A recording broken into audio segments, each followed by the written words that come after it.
What I'm going to talk to you about today is, can artificial intelligence support breast cancer screening? And this work has been done locally on NHS Grampian women. And what are the lessons that we can draw from such a local evaluation, considering that some of these tools have been tested on thousands, maybe 100,000 cases developed and tested already? Can we learn something from testing it at a small center? So this work was done as part of the Industrial Centre for Artificial Intelligence Research and Digital Diagnostics. So it's quite a mouthful, iCAIRD, which was funded by Innovate UK, and it was a pan-Scotland project which had, I think, at the end over 30 partners. And it was originally funded for 3 years, but it got extended also due to the pandemic delays up to 5 years, but it has finally come to an end in March of this year. And so why is AI considered for breast cancer screening? And it really has to do with the fact that currently there are staff shortages, and they're predicted also to rise with radiologists and expert readers retiring. So this is hoping to fill that gap.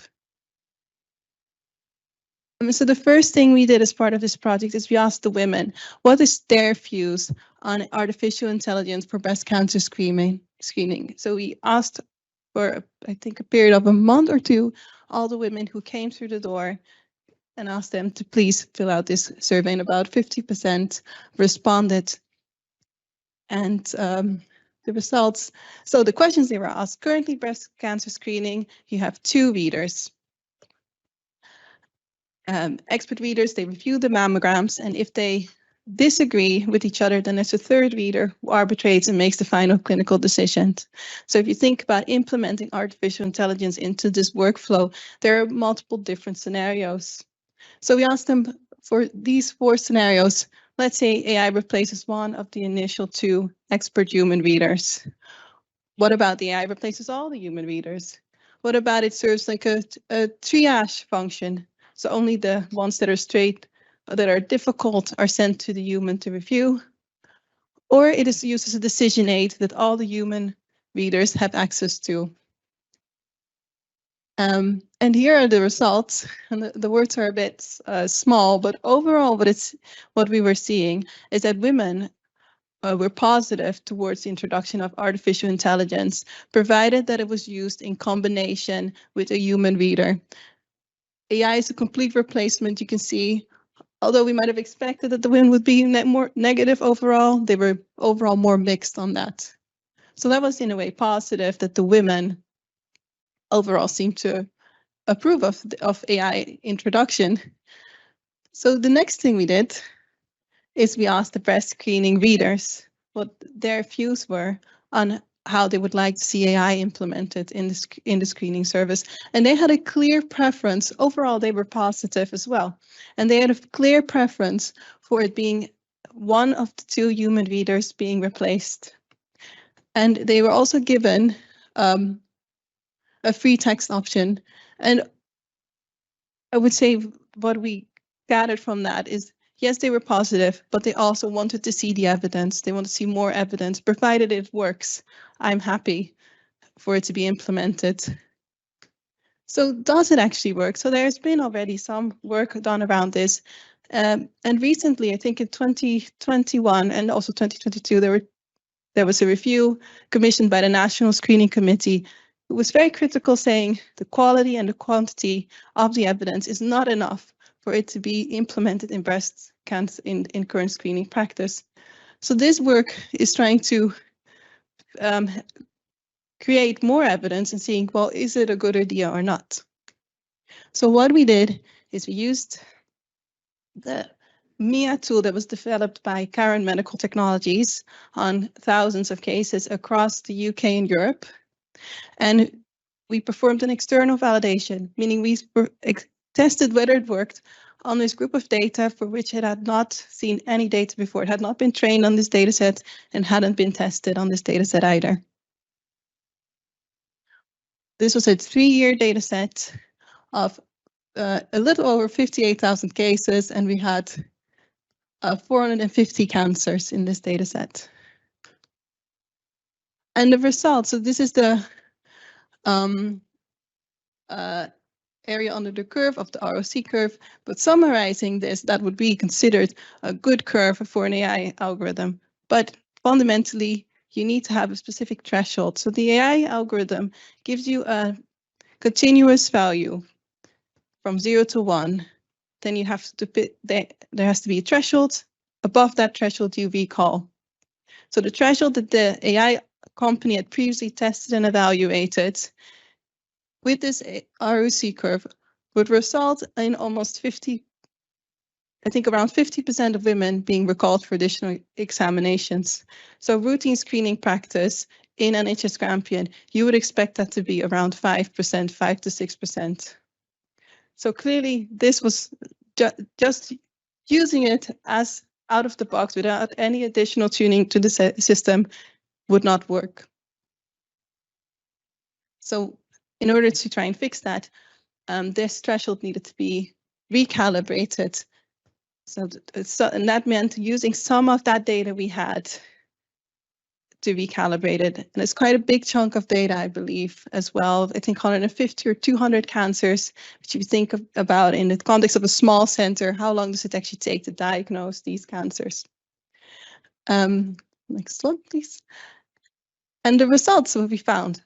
The threshold was recalibrated, overall better results, but there was another thing that threw a spanner into the works, that if you look at these plots, so what you're seeing here is the machines. These are the actual mammography imaging machines that take the images of the breasts. So the recalibrated threshold was indeed better. You could see at the beginning that the recall rate was reduced to about 10%, which is more where they would want it to be. But for each of the machines, you can see a sudden increase, and they're also not at the same time. And looking into the DICOM tags, we could see that that was due to a software upgrade being applied to these machines.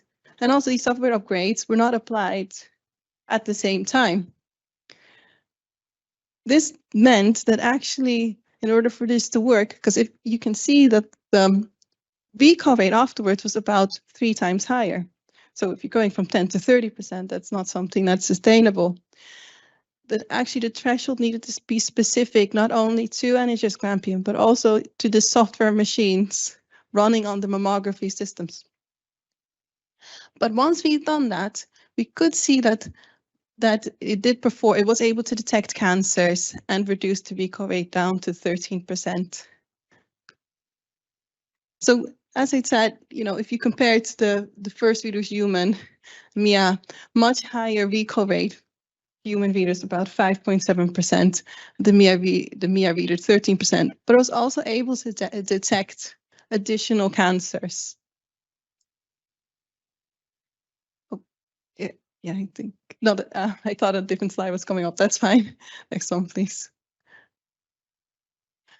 So why did the performance not generalize? There's a couple of things. We've already mentioned the software. The actual imaging hardware was also different, had previously been tested on a different imaging device. I believe it was the Hologic Selenia LORAD, and this was the Hologic Selenia Dimensions. But there could be other unknown factors as well. What about radiographer imaging practice? What about the variability in the population? Maybe there's different age distribution, different ethnicity distribution. This could all play a factor, and we just simply don't yet know these things.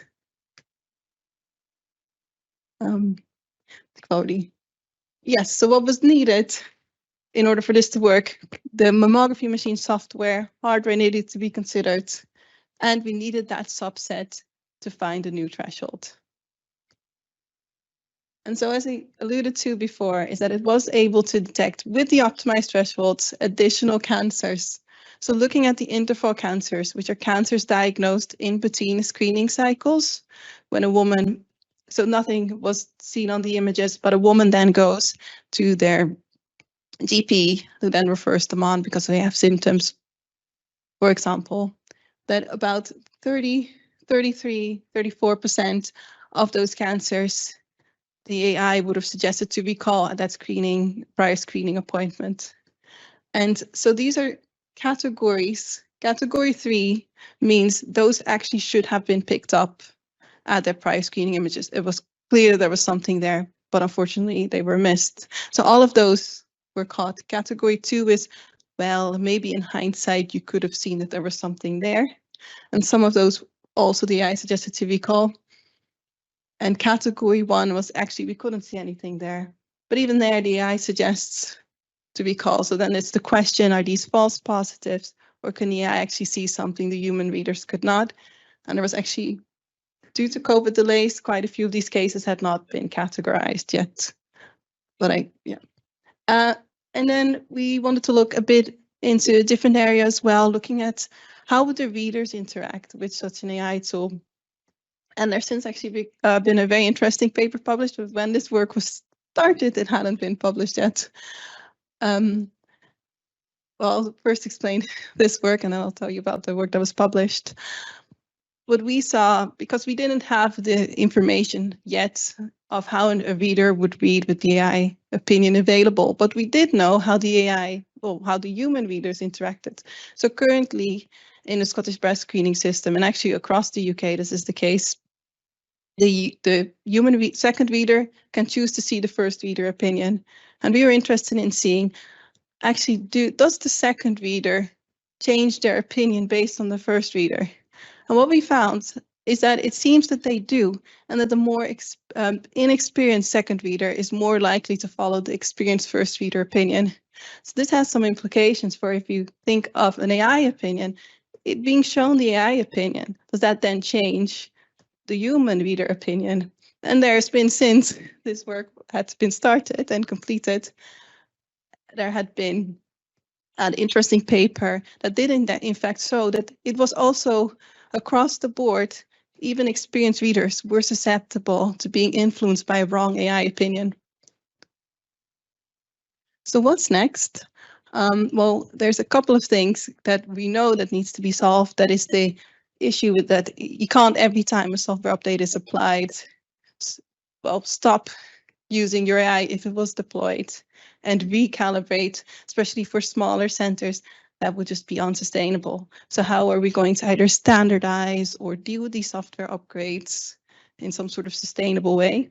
There's a lot of unanswered questions yet about the variability of the AI algorithm apart from the software and the hardware.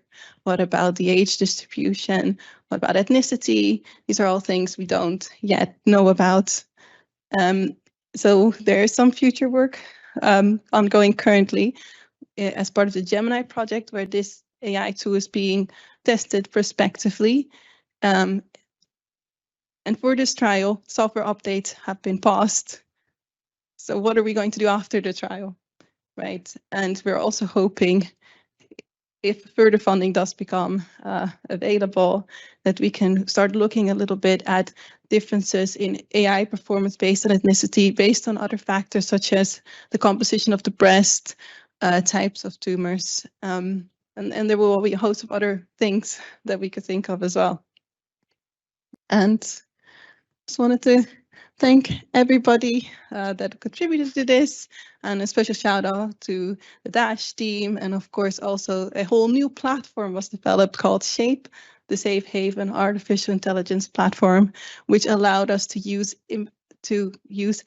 de-identified images within this platform, which allowed us to create these beautiful results. So yes, thank you.